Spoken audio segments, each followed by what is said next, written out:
পুরীর রথযাত্রার পর বিখ্যাত হুগলির মাহেশের রথযাত্রা। এবারে ৬২৮তম মাহেশের জগন্নাথ দেবের স্নান যাত্রা অনুষ্ঠান ও রথযাত্রা অনুষ্ঠিত হওয়ার আগে মাহেশ মন্দিরের পক্ষ থেকে আজ সাংবাদিক সম্মেলন করা হল। সাংবাদিক সম্মেলনে উপস্থিত ছিলেন মাহেশ জগন্নাথ মন্দিরের প্রধান পুরোহিত তথা সম্পাদক পিয়াল অধিকারী। তিনি জানান, এই বছর জগন্নাথ দেবের স্নানযাত্রা হবে সকাল ৬:২০ এবং স্নান মঞ্চেই জগন্নাথ দেবকে রেখে দেওয়া হবে এবং বিভিন্নভাবে বিভিন্ন রূপে সাজিয়ে তোলা হবে জগন্নাথ দেবকে। মাহেশ শ্রীপাদ এবছরে ৬২৮তম মাহেশের ঐতিহাসিক স্নানযাত্রা উৎসব এবং রথযাত্রা উৎসব আমরা পালিত করতে চলেছি। আগামী ২২শে জুন শনিবার আমাদের সকাল ৬:২০ আমাদের স্নানযাত্রা উৎসব শুরু হবে। কিছুক্ষণ আগেই আমার পিতা মাননীয় সৌমেন অধিকারী মহাশয়, যিনি প্রধান সেবায়িত মাহেশ জগন্নাথ মন্দিরের, তিনি আপনাদেরকে বলেছেন যে এবছর একটি যোগ পড়েছে, সেটি হচ্ছে মুখ্য যোগ। এটি ১৯৭৭ সালে পড়েছিল এবং তার আগে কমলাকর পিবলাইয়ের সময়, যিনি আমাদের বংশধর, আমরা যার বংশধর, সেই কমলাকর পিবলাইয়ের সময় সেই স্নানযাত্রা উৎসবে সেই মুখ্য যোগটা পড়েছিল।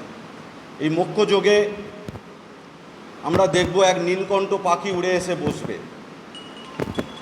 সেই নীলকণ্ঠ পাখি যখন উড়ে এসে বসবে, কারণ এইটাই ইন্ডিকেশন দেয়, কারণ কথিত আছে ভগবানের কথায় যে রইব মাহেশে তোমার সকাশে আমি যে জগৎপতি, মাহেশেতে স্নানে উড়িষ্যায় ভোজনে রবে চিরদিন খ্যাতি।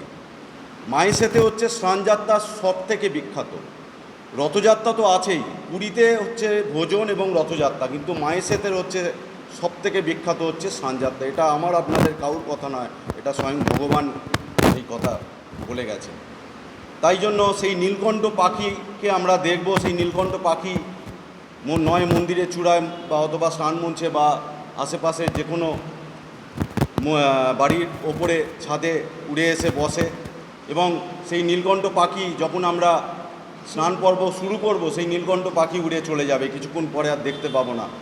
তার মানে এটাই ইন্ডিকেশান দেয় যে মাহেশেতে স্নান শুরু হয়ে গেল, সেই নীলকণ্ঠ পাখি উড়ে চলে যাচ্ছে। সেই দেব হচ্ছেন, কিছুক্ষণ আগে বললাম, হচ্ছে স্বয়ং দক্ষিণা কালিকা। কারণ সুভদ্রা হচ্ছে ভুবনেশ্বরী, জগন্নাথ নীলাদ্রুত সাক্ষাৎ দক্ষিণা কালিকা। তাই জন্য বলরাম হচ্ছে এখানে উগ্রতারা, 16 পানি, সুভদ্রা ভুবনেশ্বরী, জগন্নাথ নীলাদ্রুত সাক্ষাৎ দক্ষিণ কালিকা।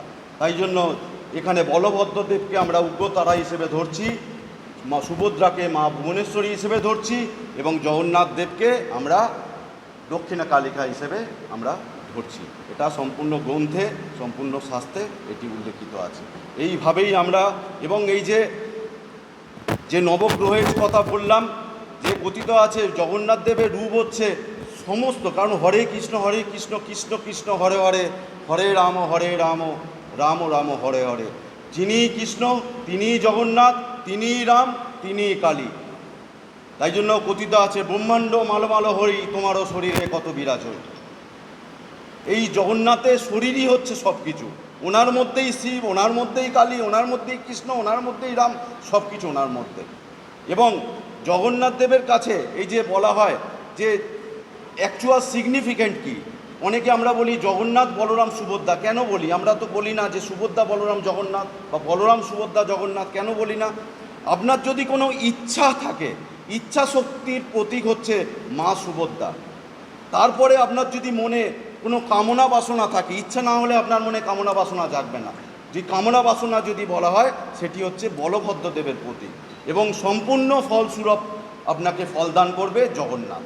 তাই জন্য ইচ্ছা শক্তি না হলে কিন্তু কামনা বাসনাও আসবে না, ফলও আসবে না। তাই জন্য এখন বলা হচ্ছে আদ্যাশক্তি মহামায়া, মহামায়া হচ্ছে মাতৃশক্তি, তিনি জগৎ জননী মাতা। তাই জন্য জগৎ মাতা ছাড়া কোনো কিছুই হবে না। তাই জন্য দেখবেন জগন্নাথ মন্দিরের মেলা চলে, বিমলা মা মহাদেবী জগন্নাথস্থ ভৈরব। বিমলার মন্দিরে যতক্ষণ না যাচ্ছে ততক্ষণ সেটা মহাপ্রসাদে রূপান্তরিত হচ্ছে না।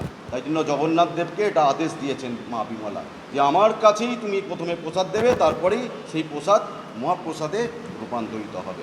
এইভাবেই আমরা এবছর জগন্নাথ মহাপ্রভুকে আমরা উল্টো রথের দিন আমরা নিয়ে আসব, নিয়ে এসে আমরা আবার সেই রত্নবেদিতে ওনাকে অধিষ্ঠান করব। পুরীতে যে রত্নবেদি আছে সেটা 1 লক্ষ শালগ্রাম শিলার ওপর, আমাদের যে রত্নবেদি আছে সেটা 1000 শালগ্রাম শিলার ওপর। সেই রত্নবেদিতে ওনাকে অধিষ্ঠান করাবো এবং সোজা রথ থেকে উল্টো রথের মধ্যে বিভিন্ন যে উৎসব আছে তার মধ্যে সোজা রথ